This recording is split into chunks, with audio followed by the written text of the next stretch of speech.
আমরা সবাই ব্যবসা স্টার্ট করি হয়তো আবেগে, নয়তো আবেগের বশবর্তী হয়ে।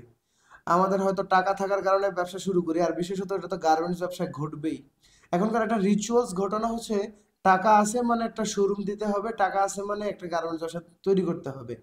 কিন্তু আপনাকে সেখানে আপনি কোন কোন জিনিস করবেন না সেটা তো আগে বললামই। এখন হচ্ছে আপনার মিস্টেক্সগুলোর মধ্যে একটা কয়েকটা আপনাকে খুব মনেই রাখতে হবে, যেটার মধ্যে রয়েছে রং প্রোডাক্ট ডিমান্ডের উপরে আপনি বেসিস করে প্রোডাক্টগুলো কালেক্ট করা। অর্থাৎ আপনি তো প্রথমত জিনিস হচ্ছে, আপনি যদি নাই জানেন যে আপনার কোন লোকেশনে কোন ধরনের প্রোডাক্ট আপনার প্রয়োজন হবে, তাহলে তো আপনি বুঝবেনই না যে আপনার আসলে কোন ধরনের প্রোডাক্ট প্রয়োজন। কারণ আপনাকে আগে তাহলে ডিমান্ডটা বুঝতে হবে। আপনি কাস্টমার ডিমান্ড না বুঝলে আপনি সেই কাস্টমার ডিমান্ড ফুলফিল করবেন কিভাবে? দুনিয়াতে তো কোনো কিছুই ডিমান্ডের ঊর্ধ্বে না। তা আপনার কাস্টমার চাচ্ছে শর্ট প্যান্ট, আপনি ফুল প্যান্ট দেখাইয়া টুইল প্যান্ট দেখাইয়া পাগল বানাই ফেলতেছেন কাস্টমারে। এখন বলেন কাস্টমার কি জায়গায় থাকবে নাকি পাগল হয়ে আবার বের হয়ে যাবে? নিশ্চয়ই সেটা ঘটবে, তাই না? তো এখানে আপনাকে যে আমাদের কাস্টমার ডিমান্ডটা বুঝতে হবে। এখন আমরা আবার কাহিনী আছে, বললাম যে কাস্টমার ডিমান্ড তো বুঝবো, কিন্তু আমার তো পকেট গরম, আমার তো এখন হাতে টাকা আছে, আমার তো এখন শরীর গরম। যে মালই দেখবো সেই মালই ভালো লাগে। ইভেন আমাদেরও ঘটে এখানে। ধরেন আমাদের এখানে হাউসে অনেক ধরনের প্রোডাক্ট থাকে। সে অনেক ধরনের প্রোডাক্ট যার আইসা যেটাই ভালো লাগে তার কাছে সেটাই সে পারচেস করে।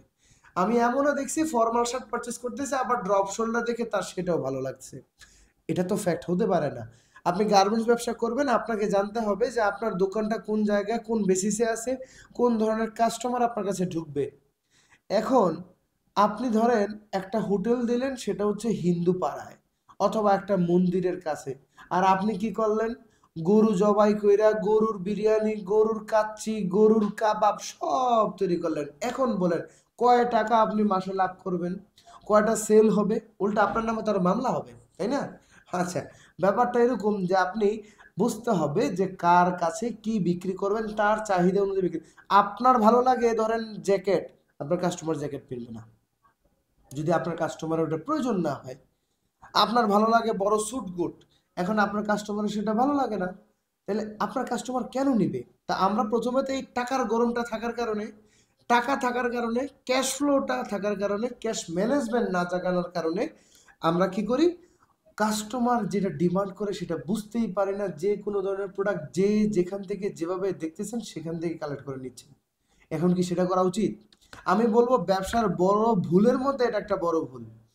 আপনি পারফেক্ট জায়গা থেকে পারফেক্ট জিনিসটা আপনার কাস্টমার ডিমান্ড অনুযায়ী নেন, তাহলে তো আপনি ব্যবসাটা করতে পারবেন। আপনি বাচ্চাদের যেটা লাগবে সেটা নেন, আপনি বড়দের যেটা লাগবে সেটা নেন। এখন আপনার বুঝতে হবে বাচ্চা কাস্টমার না বড় কাস্টমার। প্রোডাক্ট নিলে 10 দিনে প্রোডাক্ট আউট হয়ে যাবে। এখন সেটা তো আপনাকে বুঝতে হবে। এই বোঝার দায়িত্বটা আপনার, আর বোঝানোর দায়িত্বটা আমার। তো সেজন্যই বলবো, আপনি আগে কাস্টমার ডিমান্ডটা ফিল আপ করবেন ভাই। এই যে মাগনা উপদেশ দিচ্ছি, আপনার কাছে খারাপ লাগবে, আপনার কাছে মনে হবে না এটা কোনো ইম্পর্টেন্ট। 10 লাখ 12 লাখ টাকা লস হওয়ার পরে আবার সেম আমার ভিডিওটা দেখবেন, আপনার কাছে মনে হবে আরে ইস, তখন যদি জানতাম। আমাদের এখানে অনেক ব্যবসা এরকম আছে, পরবর্তীতে যখন চলে যায় তখন বলে ইস, যদি জানতাম আগে, যদি আগে শুনতাম। তো আমি বলবো ভাই, এটা একটা ফ্যাক্ট। আগে কাস্টমারটা ডিমান্ড, আগে আপনি নিজের জিনিসটা নিয়ে প্ল্যানিং করেন। আপনার ব্যবসা উপরে উঠবে না তো কার ব্যবসা উঠবে? তাই না? প্রশ্ন ওঠে না সেটা? আমি আমার জিনিসটা প্ল্যানিং করব। এখন ধরেন আমি একটা যদি ফ্যাক্ট দেই, পরীক্ষায় কে ভালো ফলাফল করে? নিশ্চয়ই যে ভালো প্ল্যানিং করে, ভালো স্পিডে লেখে, ভালোভাবে সারা মাস পড়াশোনা করে, তাই না? ওই সারা মাস যে টাউন হলে বসে বিড়ি সিগারেট খাবে, সে তো আর আপনার পরীক্ষায় ভালো করবে না।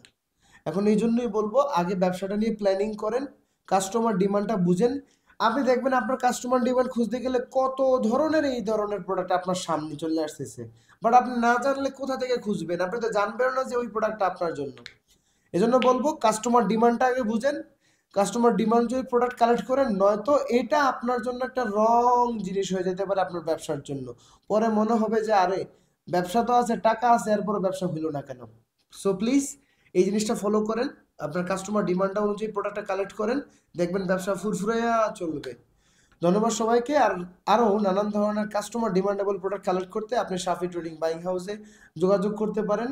আমাদের নাম্বার, ঠিকানা, মোবাইল নাম্বার এভরিথিং দেওয়া থাকবে ইনশাআল্লাহ। আশা করব একবেলা চায়ের দাওয়াত হইলেও আপনি এসে আমাদের সাথে খেয়ে যাবেন। আসসালামু আলাইকুম।